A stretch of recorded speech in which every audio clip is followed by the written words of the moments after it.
até hoje, tenho analisado algumas rochas e materiais provenientes do espaço, sendo o meu próximo grande projeto estudar amostras de solo provenientes de Marte.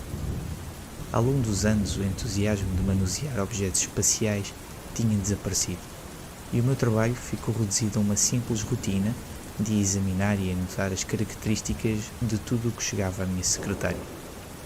Recentemente, foi-me entregue uma peça lisa de metal que aparentemente foi encontrada a flutuar em órbita pelos astronautas da Estação Espacial.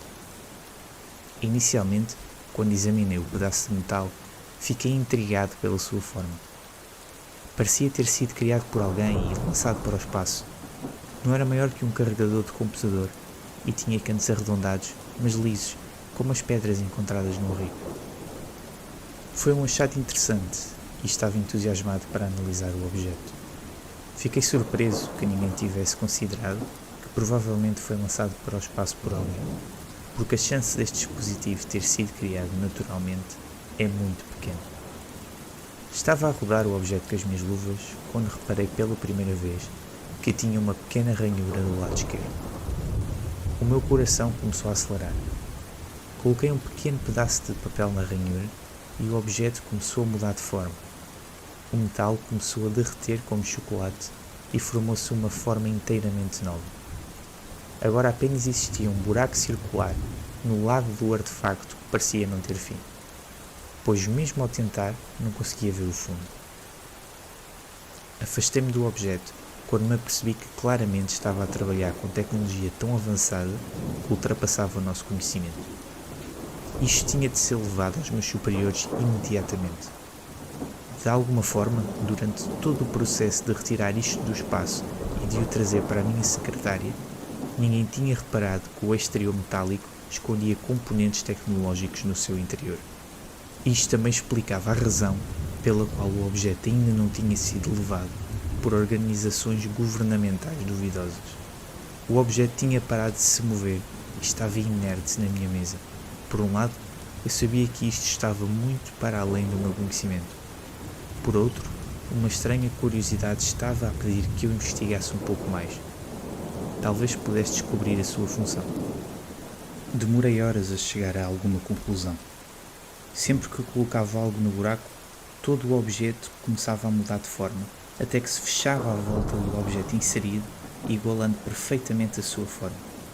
Apitava por alguns momentos, como se estivesse a examinar o objeto, e depois expulsava-o, voltando novamente à forma original. Estava a ficar cada vez mais preocupado com o passar do tempo, a minha cara quente e as minhas mãos a tremer. Estava prestes a ligar ao meu chefe para entregar isto aos superiores antes que fosse despedido, quando tive uma ideia. Depois de colocar tudo desde canetas a pedaços de metal no buraco, decidi inserir um simples cabo USB que estava ligado ao meu computador. Tinha sido uma ideia aleatória, possivelmente inspirada pelo facto da última coisa na minha gaveta ser este cabo, e ser também a única coisa que ainda não tinha colocado no buraco. Assim que o coloquei no artefacto, este começou a mudar de forma para se conformar e iniciou os seus sons habituais. Um forte blip encheu o meu escritório. A máquina não expulsou o cabo e manteve-o no seu interior.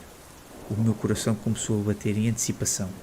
Ao verificar o meu computador, saltei quando reparei que o objeto tinha sido identificado como um disco rígido. Chamava-se simplesmente Drive AEG. Abri o separador e encontrei um fecheiro. O fecheiro era uma simples imagem com o logo da AEG e o seu significado. Agência Espacial Global. Não tive tempo de pensar sobre a existência da associação e, ao invés disso, voltei atrás e abri outro fecheiro, movido pela minha curiosidade. Demorei algum tempo a registar o tamanho do ficheiro. Tinha 6.000 petabytes. Um arrepio desceu pelas minhas costas. Rapidamente liguei ao meu chefe e expliquei o que tinha encontrado. Ele não pareceu acreditar na minha história, mas prometeu visitar-me assim que pudesse e levava o artefacto para os meus superiores. De alguma forma, o facto de saber que ia ficar sem este dispositivo fez-me querer procurar um pouco mais antes de o entregar. Eu sabia que estava a escavar a minha própria sepultura, mas uma vontade de saber o que estava lá dentro tinha-se apoderado de mim. Cliquei para trás e rapidamente verifiquei a capacidade total do disco rígido. 10.000 petabytes. Perdi o fogo quando reparei que esta pequena peça de tecnologia tinha mais capacidade que a internet dos dias de hoje. A curiosidade apoderou-se de mim. A minha vontade de explorar ultrapassou o medo e a ansiedade que estavam a formar-se nos confins da minha mente. Eu devia ter entregado o disco aos meus superiores, deixar que eles lidassem com a situação. Muitas das pastas dentro da pasta principal continham milhares e milhares de ficheiros, todos eles em formatos que não conhecia. O meu computador não foi capaz de abrir ou processar nenhum deles, e pelo que eu conhecia, estes formatos nem sequer existiam. Encontrei imagens de vários dispositivos, veículos e armas que pareciam impossíveis de construir e desafiavam as leis da física. Contudo, não tive de procurar muito até chegar ao ficheiro chamado Lema. Dentro deste, encontrei um documento que detalhava uma noção perturbadora e horripilante. Explica a existência deste disco rígido e a sua razão de ser. Vou transcrever aqui o que diz. Não sei quem és, nem em que linha temporal existes. Nem sei que data é para ti, nem sei se és humano. Como podes ver, isto é uma tentativa desesperada de fazer contacto. O passado precisa de saber dos nossos erros para que possam ser evitados. Ao longo do tempo, a humanidade tem aprendido com o passado, mas nunca com o futuro. Isto é, penso eu, uma oportunidade de não seguir o mesmo caminho que nós. Durante o ano 2050 ocorreu uma segunda, podemos chamar-lhe de Revolução Industrial. Estou a assumir que sabes o que é a Revolução Industrial, tendo em conta que consegues abrir este ficheiro e ler esta mensagem. Esta Revolução Industrial foi uma revolução de tecnologia, um enorme boom tecnológico criado por décadas de inovação que o precederam. Foi um momento onde as diferentes descobertas das décadas anteriores se juntaram e permitiram que redefiníssemos os nossos dispositivos para sempre. Rapidamente, carros com condução automática foram substituídos por uma rede de teleporte que nos obliteravam em átomos e nos reconstruíam do outro lado. Não digo que não existiam acidentes, mas a medicina tinha avançado de forma que a morte se tinha tornado um conceito do passado. Algumas pessoas, até centenas, começaram a viver como momentos de robôs humanoides. Nos primeiros anos do desenvolvimento desta tecnologia, computadores quânticos foram substituídos por chips cibernéticos. Os nossos próprios edifícios evoluíram para arranha-céus inteligentes que se estendiam até ao topo da atmosfera. Nem poupámos os oceanos, pois rapidamente ficaram repletos de cidades subaquáticas. Quando a humanidade terminou de conquistar a Terra e de eliminar toda a outra vida, entenderam os erros que tinham cometido. Diversos países começaram a destruir as suas cidades e construí-las no subsolo, de forma a encorajar o desenvolvimento da natureza à superfície. Não foram as alterações climáticas que terminaram a vida, não. Isso foi resolvido há imenso tempo. Foi uma rápida perda de habitat quando a população se estendeu para além da capacidade da Terra. Os únicos animais e plantas que resistiram foram os que eram usados para as necessidades alimentares dos humanos. Infelizmente, não eram capazes de formar um ecossistema completo e, portanto, o ambiente continuou a sofrer e a quebrar sem solução à vista. Assim, a humanidade olhou para as estrelas. No curto espaço de 100 anos, todos os planetas do Sistema Solar tinham sido terraformados. Desde os desertos mais quentes de Mercúrio aos oceanos gelados das luas de Júpiter, os humanos arranjaram forma de viver em todo o lado. A população continuou a expandir ao longo desses anos e de alguma forma começou a exceder a capacidade da totalidade do Sistema Solar. O que muitas pessoas não entenderam é que mesmo terraformando um planeta, não conseguiam criar vida. Não conseguiam construir o ambiente que tinham destruído na Terra. Eu fui um dos poucos, autoproclamados exploradores espaciais, como os exploradores náuticos de quando a Terra era a Terra. O nosso trabalho era encontrar mais planetas habitáveis que podiam ser terraformados rapidamente e eficientemente. Não tínhamos a tecnologia para terraformar todos os planetas, mas planetas como Mercúrio levavam muito mais tempo e energia para transformar, porque ao fim de contas não podíamos simplesmente tirar o planeta da sua órbita. Contudo, Com mais um século, duvido que não fôssemos capazes de o fazer. Tecnologia experimental de viagem mais rápida que a luz tinha começado o seu desenvolvimento há algumas décadas. Veículos espaciais com esta forma de locomoção foram construídos e oferecidos a todos os que desejassem explorar o espaço sozinhos, a milhões de anos de distância do humano mais próximo. Estas naves podiam construir pequenos portais para outro local no espaço e passar por eles, ultrapassando milhões de anos de luz no processo. E assim a humanidade mais uma vez começou a expandir-se pelo universo observável, como fendas que se formam lentamente num vidro.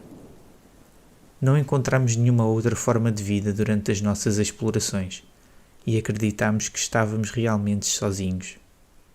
Até que visitei Croton 42A. O planeta tinha profundos oceanos azuis e continentes cheios de estranhos animais. Eles pareciam estar no início da sua evolução, ainda não eram inteligentes. Quando a minha nave aterrou inicialmente no planeta, eu reparei que a atmosfera era igual à da Terra original, rica em oxigênio. O planeta era uma cópia exata da Terra. Na vastidão do universo, as estatísticas tinham criado um planeta similar ao nosso. Era muito, muito longe da estação espacial mais próxima. Não existia nenhuma forma de comunicar a minha descoberta. Não explorei mais o planeta, tendo cuidado para não perturbar mais o ambiente e evitar qualquer outra forma de vida inteligente que pudesse não ter visto. Ao invés disso, coletei amostras da área onde a minha nave tinha aterrado e rapidamente deixei o local, tendo cuidado de esterilizar a totalidade do meu fato na sala de esterilização da nave. Levei as amostras para a população mais próxima e rapidamente a notícia espalhou-se. Eu tornei-me algo de uma celebridade, um lendário explorador espacial que tinha encontrado uma utopia para os ricos e importantes. No entanto, não fui o único que foi para a população mais próxima. Algo tinha sobrevivido à câmara de esterilização e voltou comigo. Tinha-se espalhado pela minha nave e para todas as pessoas com quem contactei. Passava de pessoa em pessoa e espalhou-se rapidamente. Ao longo destas décadas de inovação e avanços tecnológicos, tínhamos esquecido de uma coisa. Quando a humanidade começou a tomar conta do planeta, também eliminou todas as bactérias e vírus patogénicos. Efetivamente, garantiram que ninguém ficaria doente. A medicina avançou tão rápido que deixou uma enorme lacuna. Todas as plantas medicinais usadas para fazer remédios tinham sido extintas, pois foram consideradas inúteis depois de todas as doenças terem sido eliminadas. Um simples vírus, num planeta a milhões de anos de distância, tinha começado a conquistar-nos como nós fizemos com as estrelas.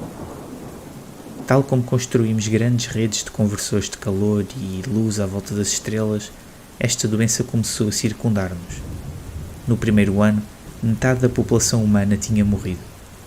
Os sintomas eram simples. A pele do paciente começava a tornar-se azul com o passar dos dias. Quando a pele estava totalmente azul, começava a secar rapidamente, fazendo com que o corpo não conseguisse manter água. O paciente iria morrer rapidamente de desidratação. Inúmeras colónias colapsaram em anarquias quando as pessoas começaram a lutar por comida e recursos. Grupos militares formaram-se e atacaram as multidões, roubando o que podiam. Guerras tiveram início pela utopia intergaláctica que a humanidade tinha criado e nivelou todas as suas cidades. Nada conseguia parar o avanço da doença. Não sabíamos como se transmitia, pois parecia que se espalhava de todas as formas possíveis. Os cientistas que estudavam os pacientes começaram a morrer, pois não existia nenhuma forma de estudar o vírus sem ficarmos nós mesmos infectados. As pessoas mais ricas começaram a comprar enormes naves espaciais para fazerem quarentena, mas rapidamente foram atacadas quando toda a ordem colapsou. Durante alguns meses, caos e guerra acenderam planetas inteiros como fogos de artifício no céu. Com o nosso armamento avançado, os humanos começaram a tornar-se nas suas versões mais animalísticas, tentando apanhar todos os recursos que sobravam e, enquanto isso, transmitiam o vírus para todo o lado. Ao longo de tudo isto, eu continuei vivo. Eu não tive um único sintoma e, de alguma forma, o vírus apenas tinha passado por mim. Eu levei a minha nave e afastei-me de todas as civilizações humanas para me proteger, mas continuei a ouvir as transmissões e mensagens que me chegavam. Eu vi por um ecrã enquanto os humanos desapareciam e a infraestrutura começava a colapsar. Todo o nosso desenvolvimento durante séculos começou a decair e regredir. A população acabou por ficar confinada a apenas um planeta, a Terra. O único planeta que não tinha casos do vírus. Um pequeno governo que tinha protegido o planeta por entre o caos na galáxia. As pessoas da Terra pensavam que estavam salvas. Pensaram que sobreviveram contra todas as chances e queriam reconstruir um império intergaláctico que tinha sido destruído. Um caso misterioso destruiu estas ambições e erradicou o resto da população. Depois de alguns dias sem uma única transmissão de mensagem, comecei a compreender que possivelmente era o último da minha espécie neste vácuo do espaço. Visitei colónias abandonadas na esperança de encontrar outro humano para além de mim mesmo, mas tudo o que encontrei foram corpos que o vírus tinha deixado para trás no seu avanço. Eu, de alguma forma, ainda não fui infectado. O vírus poupou-me e ao mesmo tempo tinha-me sentenciado a uma morte na solidão das estrelas. À medida que este século termina e um novo começa, uma nova era tem início. Uma era sem humanidade. Uma era na qual todas as nossas cidades vão começar a colapsar em pó até não existirem marcas da nossa presença no universo. Por vezes pergunto-me, o que é que se passou com todas as outras formas de vida? Decidi voltar ao planeta onde o vírus tinha originado e passar lá o resto da minha vida. Mesmo depois de tirar o meu fato espacial e respirar o ar fresco e doce, o vírus não me afeta. De alguma forma, sou o único imune no meio de trilhões de pessoas que sucumbiram à doença. Antes de terminar a minha miserável existência, pedi à inteligência artificial da minha nave para escrever e enviar esta mensagem para o disco rígido da nave. Ela vai abrir uma pequena fenda no espaço-tempo e tentar enviar a mensagem para o passado. Uma tecnologia que eu tenho estado a aperfeiçoar desde que a raça humana se tornou extinta. A inteligência artificial da minha nave ajudou-me imenso e espero que tenha conseguido alcançar algo que a humanidade ainda não tinha conseguido. Viagem no tempo. Se estás a ler esta mensagem e a data é por volta do século XXI, isto significa que a minha ideia funcionou e que eu há muito que morri. Bem, na tua linha temporal eu ainda não existo. Por favor, espalha esta mensagem quando puderes. Mostra a toda a gente. Aprende com os nossos erros. Protege o planeta. Toma conta dele. É a única casa que temos neste negro e mortífero oceano de estrelas. Os meus olhos estavam cheios de lágrimas quando acabei a mensagem. Lá no fundo, sei que é genuína. Disse ao meu chefe que estava a brincar com ele e levei o disco comigo. Estou a partilhar esta mensagem aqui antes que me seja retirada.